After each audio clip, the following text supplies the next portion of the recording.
সমালোচনার চাপের মুখে গাজার 3টি এলাকায় প্রতিদিন 10 ঘন্টা হামলা বন্ধ রাখবে ইসরায়েল। ত্রাণের জন্য নিরাপদ রুট নিশ্চিতের আশ্বাস। জলদস্যুদের মতো হামলা চালিয়ে আবারও গাজা অভিমুখী জাহাজ জব্দ করল তেল আবিব। আটক করেছে 21 মানবাধিকার কর্মীকে। বিশ্বজুড়ে নিন্দার ঝড়। মার্কিন প্রেসিডেন্টের সফরের প্রতিবাদে স্কটল্যান্ডের বিভিন্ন শহরে বিক্ষোভ। স্কটিশদের ক্ষোভ উপেক্ষা করেই গলফ খেলে ফুরফুরে মেজাজে সময় কাটাচ্ছেন ট্রাম্প। আন্তর্জাতিক মহলের চাপে অবশেষে চরম অমানবিক অবস্থান থেকে পিছু হটতে বাধ্য হল ইসরায়েল। ত্রাণ প্রবেশের জন্য গাজার ঘনবসতিপূর্ণ 3টি এলাকায় প্রতিদিন 10 ঘন্টা হামলা বন্ধের ঘোষণা দিয়েছে আইডিএফ। পাশাপাশি জাতিসংঘ সহ বিভিন্ন সংস্থার ত্রাণ সরবরাহ নির্বিঘ্ন করতে 5 ঘন্টার জন্য নিরাপদ রুট নিশ্চিত করা হবে বলেও আশ্বাস দেওয়া হয়েছে। দুর্ভিক্ষ পরিস্থিতিতে সমালোচনার মুখে উপত্যকায় এয়ার ড্রপ পদ্ধতিতেও ত্রাণ দিচ্ছে ইসরায়েলি সেনারা। এমন বর্বরতা আর কবে দেখেছে বিশ্ব? নির্বিচার বোমা হামলায় মানুষ তো মরছেই, অভুক্ত রেখেও মারা হচ্ছে ফিলিস্তিনিদের। উপত্যকা জুড়ে খাবারের জন্য হাহাকার। চোখের সামনে না খেয়ে সন্তানদের মৃত্যুর কোলে ঢলে পড়তে দেখছেন বাবা মায়েরা। গুলি করে হত্যা করা হচ্ছে জেনেও তাই সন্তানদের মুখে এক ফোঁটা খাবার তুলে দিতে ইসরায়েলের গুটি কয়েক ত্রাণ কেন্দ্রে ভিড় জমাচ্ছেন হাজারো মানুষ। সন্তানদের জন্য খাবার পেতে ভোর থেকে অপেক্ষা করছি। আমার স্বামী 1 বছর ধরে ইসরায়েলি কারাগারে বন্দী। আমার ওপর পরিবারের 7 সদস্য নির্ভর করে। সন্তানেরা খাবারের অভাবে অপুষ্টিতে ভুগছে। পরিবারের সবাই না খেয়ে দিন কাটাচ্ছে। পান করার জন্য পানিও পাচ্ছি না। আমার সন্তানের বয়স মাত্র 2.5 বছর। ক্ষুধার জ্বালায় সে কান্না করছে। তার মুখে এক ফোঁটা পানিও দিতে পারছি না। মাসের পর মাস ধরে গাজায় লাখ লাখ ক্ষুধার্ত ফিলিস্তিনির আর্তনাদেও এতদিন গলেনি নেতানিয়াহু প্রশাসন। নিজেদের ব্যবস্থাপনায় ত্রাণের নামে শুরু করে হত্যাযজ্ঞের নতুন মিশন। তাদের এমন বর্বর আচরণে বিশ্বজুড়ে চরম আকার ধারণ করেছে নিন্দা ক্ষোভ। চুপ থাকতে পারেনি ইসরায়েলের ঘনিষ্ঠ হিসেবে পরিচিত ইউরোপের অনেক দেশও। এমন পরিস্থিতিতে চাপে পড়ে নিজেদের অমানবিক অবস্থান থেকে সরে আসতে বাধ্য হলো ইসরায়েল। ঘনবসতিপূর্ণ 3টি এলাকায় প্রতিদিন 10 ঘন্টার জন্য সামরিক তৎপরতা বন্ধের সিদ্ধান্ত নিয়েছে ইসরায়েলের সামরিক বাহিনী। সকাল 10টা থেকে রাত 8টা পরবর্তী নির্দেশ না দেওয়া পর্যন্ত আল মাওয়াসি, দেইর আল বালাহ ও গাজা সিটিতে হামলা বন্ধ রাখা হবে। পাশাপাশি আন্তর্জাতিক সংস্থা ত্রাণ প্রবেশের জন্য ভোর 6টা থেকে বেলা 11টা পর্যন্ত নিরাপদ রুটও নিশ্চিত করবে বলে দাবি তাদের। অনাহারে মৃত্যুর মিছিল দীর্ঘ হওয়ায় চাপ সামাল দিতে তড়িঘড়ি করে গাজায় এয়ারড্রপ পদ্ধতিতেও ত্রাণ সরবরাহ শুরু করেছে আইডিএফ। পাশাপাশি কারেম সালেম ক্রসিং দিয়ে মিশর থেকে কয়েক মাস পর ঢুকতে দেয়া হচ্ছে ত্রাণবাহী ট্রাক। ত্রাণ প্রবেশে বাধা দূর হলেও সংশয় কাটেনি ফিলিস্তিনিদের। ইসরায়েলের ওপর ভরসা রাখতে পারছে না তারা, কেননা এর আগেও নিরাপদ ঘোষিত অঞ্চলগুলোতে নিয়মিত নির্বিচার হামলা চালিয়েছে আইডিএফ সেনারা। মোস্তফা মাহমুদ, যমুনা নিউজ। গাজায় হামাসের পাল্টা প্রতিরোধে 2 ইসরায়েলি সেনা নিহত হয়েছে। রোববার এক বিবৃতিতে এই তথ্য নিশ্চিত করেছে আইডিএফ। এই ঘটনায় আহত হয়েছে আরও 1 সেনা। প্রাথমিক তদন্ত শেষে আইডিএফ জানিয়েছে নিহত সেনারা খান ইউনিসে অভিযান চালাচ্ছিলেন। তারা একটি সজোয়া যানে অবস্থান করছিলেন। পরে বিস্ফোরক ডিভাইসের বিস্ফোরণে প্রাণ যায় তাদের। এর মধ্যে হামলার দায় স্বীকার করেছে ফিলিস্তিনি স্বাধীনতাকামী সংগঠন হামাস। গাজায় আগ্রাসন শুরু নিয়মিতই হামাসের প্রতিরোধের মুখে পড়ছে ইসরায়েল। গাজার যুদ্ধবিরতি ও জিম্মিদের মুক্তির দাবিতে আবারও ব্যাপক বিক্ষোভ হয়েছে ইসরায়েলে। রাজধানী তেল আবিবে মার্কিন দূতাবাসের সামনে প্রতিবাদ সমাবেশে যোগ দেয় বহু মানুষ। জিম্মিদের ছবি আর প্ল্যাকেট হাতে স্লোগান দেন। বিক্ষোভে অংশ নেয় জিম্মিদের পরিবারের সদস্যরাও। গাজায় দ্রুত পূর্ণাঙ্গ চুক্তির জন্য প্রধানমন্ত্রী বেনিয়ামিন নেতানিয়াহু এবং মার্কিন প্রশাসনকে তাগিদ দেন তারা। অবিলম্বে গাজায় যুদ্ধের অবসান এবং জিম্মিদের ফেরানোর দাবিতে বিক্ষোভ হয়েছে প্রধান সড়কগুলোতেও। বন্দি মুক্তির দাবিতে 21 মাস ধরেই প্রতি সপ্তাহে বিক্ষোভ করেন ইসরায়েলিরা।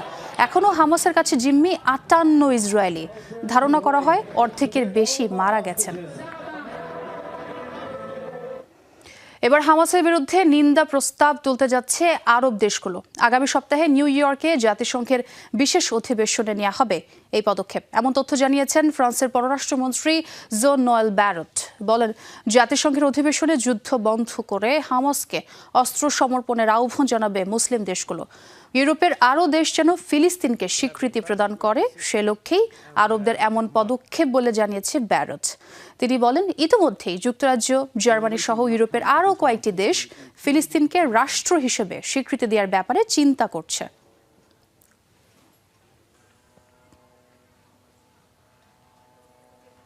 গাজা ইস্যুতে তুরস্কের প্রেসিডেন্ট রিসেপ তাইয়েব এরদোগান এবং মিশরের প্রেসিডেন্ট আবদেল ফাত্তাহ আল সিসির সাথে ফোন আলাপ করেছেন ফ্রান্সের প্রেসিডেন্ট ইমানুয়েল ম্যাক্রন। আন্তর্জাতিক গণমাধ্যম আল জাজিরার প্রতিবেদনে বলা হয়, গাজা ইস্যুতে জাতিসংঘের আগামী সপ্তাহে অনুষ্ঠিতব্য সম্মেলনের বিষয়ে হয় আলোচনা। সৌদি আরবের সাথে যৌথভাবে এই কনফারেন্স আয়োজন করবে ফ্রান্স। সেখানে ইসরায়েল ও ফিলিস্তিন দুই রাষ্ট্রভিত্তিক সমাধানের বিষয়ে হবে আলোচনা। অঞ্চলটিতে শান্তি প্রতিষ্ঠায় প্রয়োজনীয় সকল পদক্ষেপ নেওয়ার আহ্বান জানান ম্যাক্রন। এর আগে ফিলিস্তিনকে রাষ্ট্র হিসেবে স্বীকৃতি প্রদানের ঘোষণা দেন ফরাসি প্রেসিডেন্ট।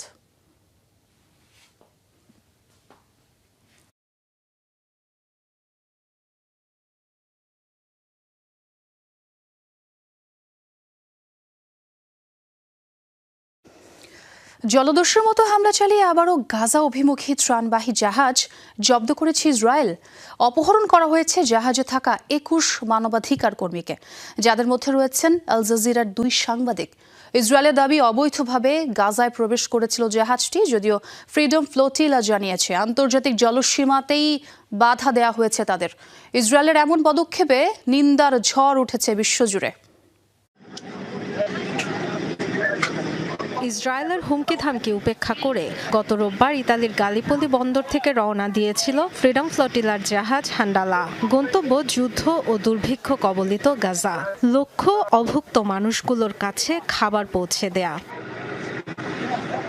মিশনে ছিলেন 12 দেশের 21 মানবাধিকার কর্মী, যাদের মধ্যে 2 জন আল জাজিরার সাংবাদিক, ইউরোপীয় পার্লামেন্টের এক সদস্য, ফ্রান্সের ন্যাশনাল অ্যাসেম্বলির মেম্বার, আইনজীবী, শ্রমিক নেতা সহ ছিলেন নানা শ্রেণী পেশার মানবাধিকার কর্মী। লাইভ স্ট্রিমিং এর মাধ্যমে অবস্থান ও পরিস্থিতি জানাচ্ছিলেন মানবাধিকার কর্মীরা। তবে শঙ্কাই সত্যি হলো। শনিবার রাত 11:15টার দিকে হান্ডালা যখন গাজা থেকে 40 নটিক্যাল মাইল দূরে আন্তর্জাতিক জলসীমায়, তখন জাহাজটি ঘিরে ফেলে ইসরায়েলি সেনারা। জব্দ করে নৌযানটি। বিচ্ছিন্ন হয়ে যায় যোগাযোগ। এক বিবৃতিতে আলোচিত মানবাধিকার সংস্থা ফ্রিডম ফ্লোটিলা ইসরায়েলি সেনাদের বিরুদ্ধে সহিংস আচরণের অভিযোগ করে। জাহাজ আটকের কথা স্বীকার করেছে ইসরায়েলের পররাষ্ট্র মন্ত্রণালয়। এক্স বার্তায় জানায়, গাজার সমুদ্র সীমায় অবৈধভাবে প্রবেশের চেষ্টা করায় আটক করা হয়েছে নৌযানটি। দাবি করে নিরাপদে আছেন সব যাত্রী। ইসরায়েলের এমন পদক্ষেপের তীব্র নিন্দা জানিয়েছে বিভিন্ন মানবাধিকার সংস্থা। গত 12 জুনও গাজার পথে থাকা ফ্রিডম ফ্লোটিলার আরেকটি জাহাজ ম্যাডলিন জব্দ করেছিল ইসরায়েল। অপহরণ করেছিল নৌযানে থাকা সবাইকে। আলোচিত পরিবেশকর্মী গ্রেটা থুনবার্গও ছিলেন ওই মিশনে। পরবর্তীতে আন্তর্জাতিক চাপে ছেড়ে দেয়া হয় বন্দীদের। ডরথি দাস্ট্রিন, যমুনা নিউজ। ইসরায়েলের সামরিক বাহিনী ও গোয়েন্দা শাখা আমানের সদস্যদের আরবি ভাষা ও ইসলামিক সংস্কৃতি শিক্ষা বাধ্যতামূলক করছে আইডিএফ। মধ্যপ্রাচ্য থেকে আরও বেশি গোয়েন্দা তথ্য সংগ্রহে ভাষাগত জটিলতা দূর করতে নতুন এই সিদ্ধান্ত নেওয়া হয়েছে। নির্দেশনা অনুযায়ী প্রতিটি আইডিএফ সেনা ও গোয়েন্দা বিভাগে কর্মরত সদস্যদের জন্য বিশেষ প্রশিক্ষণের ব্যবস্থা করা হবে। গত 2 বছরে মধ্যপ্রাচ্যের বেশ কয়েকটি দেশের সাথে সরাসরি সংঘাতে জড়িয়েছে ইসরায়েল। এমন পরিস্থিতিতে শত্রুর দুর্বলতা খুঁজে পেতে গোয়েন্দা বিভাগের কর্মদক্ষতা বৃদ্ধিতে জোর দেওয়া হচ্ছে। সামরিক বাহিনী ও গোয়েন্দা সংস্থাগুলোর কাঠামোতে বড় ধরনের পরিবর্তন আনার সিদ্ধান্ত হয়েছে। 7 অক্টোবর ইসরায়েলের ভূখণ্ডে হামাসের হামলায় স্পষ্ট হয়েছে ইসরায়েলের গোয়েন্দা ব্যর্থতা। তাই আরও বেশি পরিমাণে গোয়েন্দা তথ্য সংগ্রহের জন্য এজেন্টদের আরবি ভাষা ও ইসলামী সংস্কৃতি শেখা বাধ্যতামূলক করার নির্দেশ দেওয়া হয়েছে। জেরুজালেম পোস্ট সহ একাধিক ইসরায়েলি গণমাধ্যমের তথ্য অনুযায়ী ভাষাগত প্রতিবন্ধকতা দূর করতে এবং সেনাদের দক্ষ ও চৌকস বানাতে নতুন এই নির্বাহী আদেশ দিয়েছেন আইডিএফ-এর গোয়েন্দা সংস্থা আমান প্রধান মেজর জেনারেল শ্লোমি বেন্ডার। আদেশ মোতাবেক আগামী বছরের মাঝে সমস্ত গোয়েন্দা সদস্য ও আইডিএফ সেনাদের বাধ্যতামূলকভাবে শিখতে হবে আরবি ভাষা ও ইসলামী সংস্কৃতি। শতভাগ আমান সদস্যদের নিতে হবে ইসলামী সংস্কৃতি বিষয়ক শিক্ষা। 50% সেনা ও গোয়েন্দা সদস্যকে শিখতে হবে আরবি ভাষা। পুরো বিষয়টি তদারকি করতে গঠন করা হবে বিশেষ বিভাগ। এরই মাঝে শেষ হয়েছে অভিজ্ঞ প্রশিক্ষকদের নিয়োগ প্রক্রিয়া। শুধু আরবি ভাষা ও ইসলামী সংস্কৃতি নয়, আইডিএফ সেনা ও এজেন্টদের শেখানো হবে ইয়েমেনের হুতিদের ব্যবহৃত ও ইরাকে প্রচলিত বিভিন্ন আঞ্চলিক ভাষাও। তাসরিয়ান সোবহান, যমুনা নিউজ। দিনের অর্ধেক সময় ঘুমিয়ে কাটান ইরানের সর্বোচ্চ ধর্মীয় নেতা আয়াতুল্লাহ আলী খামেনি। বাকি সময় থাকেন নেশাগ্রস্ত হয়ে, এমন বিতর্কিত মন্তব্য করেছে ইসরায়েলের গোয়েন্দা সংস্থা মোসাদ। গেল শুক্রবার এক্স হ্যান্ডেলে মোসাদের ফার্সি ভাষার অফিসিয়াল অ্যাকাউন্ট থেকে এ পোস্ট করা হয়। আয়াতুল্লাহ আলী খামেনিকে বিদ্রূপ করে বলা হয়, দেশ পরিচালনার দায়িত্বে থাকা নেতা দিনের অর্ধেক ঘুমিয়ে কাটান এবং বাকি অর্ধেক সময় মাতাল অবস্থায় থাকেন। অভিযোগ করা হয়, ইরানের মানুষ যখন পানি ও বিদ্যুতের মতো সুযোগ সুবিধা থেকে বঞ্চিত, তখন দেশের সর্বোচ্চ নেতা অন্য দুনিয়ায় বাস করছেন।